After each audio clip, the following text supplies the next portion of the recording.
Hello అండి, welcome back to our channel Andhra రుచులు by మల్లిక.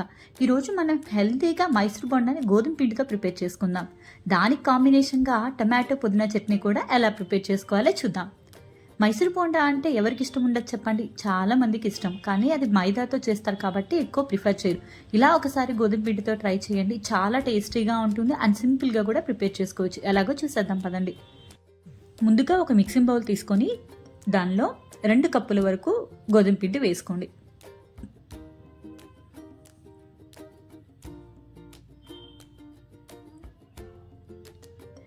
రెండు ఫుల్ టేబుల్ స్పూన్ల వరకు బియ్యపిండి వేసుకోండి.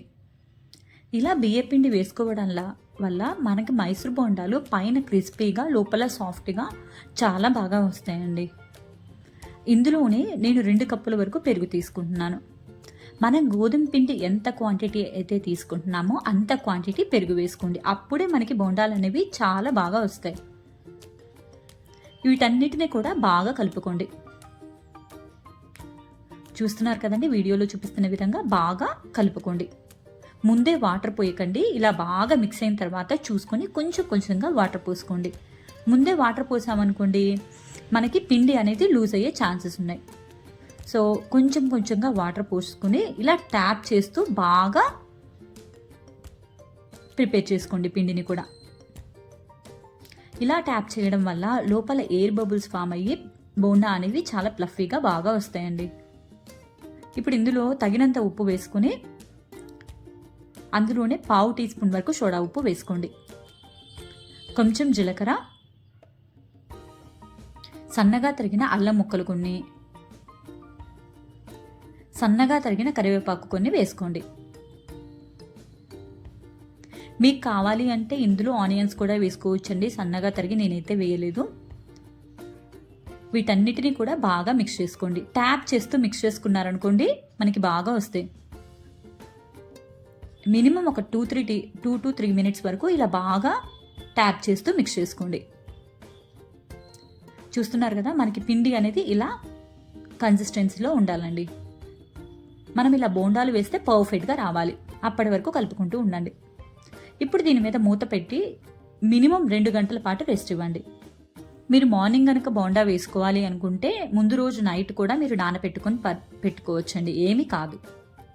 ఇప్పుడు మనం టమాటో పుదీనా చట్నీ ప్రిపేర్ చేసుకుందాం. దానికి కాంబినేషన్గా స్టవ్ మీద బాండి పెట్టుకొని అందులో కొంచెం ఆయిల్ వేసుకొని ఒక ఫుల్ టేబుల్ స్పూన్ వరకు ధనియా, ఒక 1/2 టీ స్పూన్ వరకు జీలకర్ర, 3 పచ్చిమిర్చి వేసుకున్నానండి. కారం అనేది మీకు తగ్గట్టు పచ్చిమిర్చి వేసుకోండి. నాకైతే ఘాటుగా ఉన్నాయని నేను ఓన్లీ 3 పచ్చిమిర్చి వేసుకున్నానండి. ఇవి దూరగా వేగిన తర్వాత చూస్తున్నారు కదా, వీడియోలో చూపిస్తున్న విధంగా ఇలా దూరగా వేగిన తర్వాత దీన్ని ఒక బౌల్లోకి తీసుకొని పక్కన పెట్టుకోండి. ఇప్పుడు అదే బాండీలో సన్నగా పొడుగ్గా తరిగిన టమాటాలు తీసుకున్నానండి. నేను ఒక 6 టమాటాలు తీసుకున్నాను, మీడియం సైజ్వి. ఇలా బాగా పొడుగ్గా తరుక్కోండి. బాగా ఒకసారి కలుపుకోండి.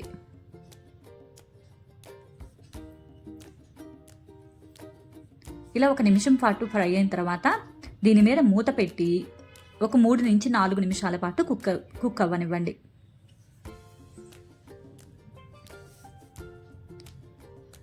చూస్తున్నారు కదా ఫ్రెండ్స్, టమాటాలు మనకి కొంచెం మగ్గిపోయినాయి. ఇప్పుడు మనం ఇందులో ఫ్రెష్గా పుదీనా వేసుకుందాం. పుదీనాని వాటర్లో వేసుకొని కడుక్కొని నేను ఇలా వేసుకుంటున్నానండి. 1 కప్పు వరకు పుదీనాని. మీకు కావాలి అంటే ఇంకొంచెం కొత్తిమీర కూడా వేసుకోవచ్చు, బాగుంటుంది టేస్ట్ అనేది.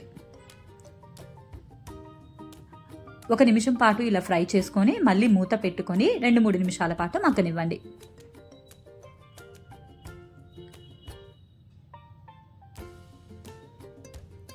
చూస్తున్నారు కదా ఫ్రెండ్స్, ఇప్పుడు మనకి టమాటో పుదీనా మొత్తం కూడా బాగా మగ్గిపోయింది. ఇప్పుడు స్టవ్ ఆఫ్ చేసుకొని ఇందులోనే కొంచెం చింతపండు వేసుకోండి. ఆ వేడి మీదే ఆ చింతపండు అనేది మెల్ట్ అయిపోతుంది, పర్లేదండి.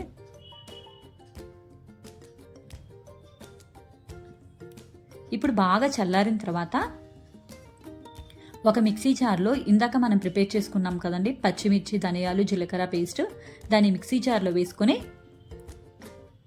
గ్రైండ్ చేసుకోండి ఒకసారి. నేను ఇందులోనే కొన్ని నువ్వులు, చిల్లులపాయలు కూడా వేసానండి. నువ్వులు నేను ఆల్రెడీ వేయించుకున్నాను కాబట్టి ఇప్పుడు వేస్తున్నాను. ఆల్రెడీ వేయించిన నువ్వులు అండి ఇవి.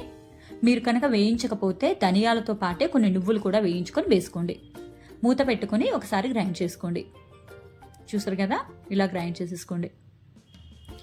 ఇప్పుడు ఇందులోనే మనం టమాటోలు పుదీనా ఉంది కదండి మిశ్రమం, దాన్ని కూడా వేసుకుని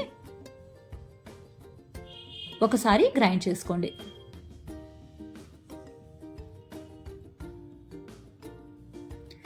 మనం ఈ చట్నీ అనేది బోండాలోకి వాడుతున్నాం కాబట్టి ఫైన్ పేస్ట్ లాగా వేసుకుంటే బాగుంటుందండి. అదే మనకి రైస్లోకి అయితే కనుక కచ్చపచ్చగా వేసుకుంటే బాగుంటుంది. ఇలా పేస్ట్ లాగా అయిన తర్వాత దీనికి తగినంత ఉప్పు వేసుకొని మరోసారి గ్రైండ్ చేసుకోండి మెత్తగా.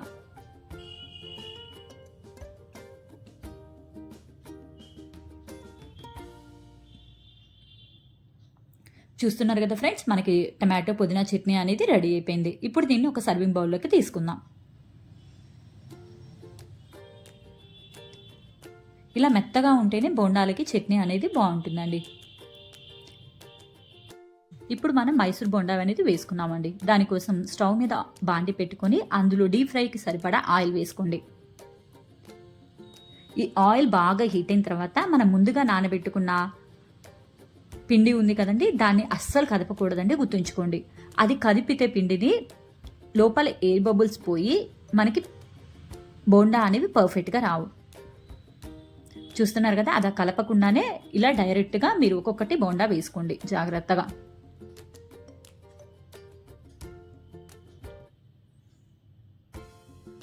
ఇలా బాగా వేసుకున్న తర్వాత మన దగ్గర చిల్లులు గంటతో ఇలా తిప్పుతూ కనుక మీరు ఫ్రై చేసుకుంటే ఈవెన్గా కుక్ అవుతాయండి బోండా అనేవి. చాలా బాగుంటాయండి ఈ మైసూర్ బోండా గోధుమ పిండితో. ఒకసారి ట్రై చేయండి. అండ్ ఇవి ఓన్లీ మీరు మీడియం హీట్లోనే ఫ్రై చేసుకోండి. మీరు హై ఫ్లేమ్లో కనుక ఫ్రై చేస్తే పైన బాగా కలర్ వచ్చేసి లోపల కుక్ అవ్వండి బాగు అంతగా. చూస్తున్నారు కదా, మనకి బోండా అనేవి బాగా కలర్ అయితే వచ్చేసినాయి. ఇప్పుడు మనం వీటిని చిల్లులు గంటతో తీసుకొని సర్వింగ్ ప్లేట్లోకి సర్వ్ చేసుకుందాం. చూస్తున్నారు కదండి, కలర్ ఎంత బాగా వచ్చినాయో, మనకి బోండా కూడా చాలా బాగా వచ్చినాయండి. ఇప్పుడు వీటిని ఒక సర్వింగ్ ప్లేట్లోకి తీసుకొని మనం ముందుగా ప్రిపేర్ చేసుకున్న టమాటో పుదీనా చట్నీ కాంబినేషన్తో తింటే వాహా అంటారండి, అంత టేస్టీగా ఉంటుంది. ఒకసారి ట్రై చేయండి. మీకు కనుక ఈ వీడియో నచ్చినట్లయితే ప్లీజ్ సబ్స్క్రైబ్ మై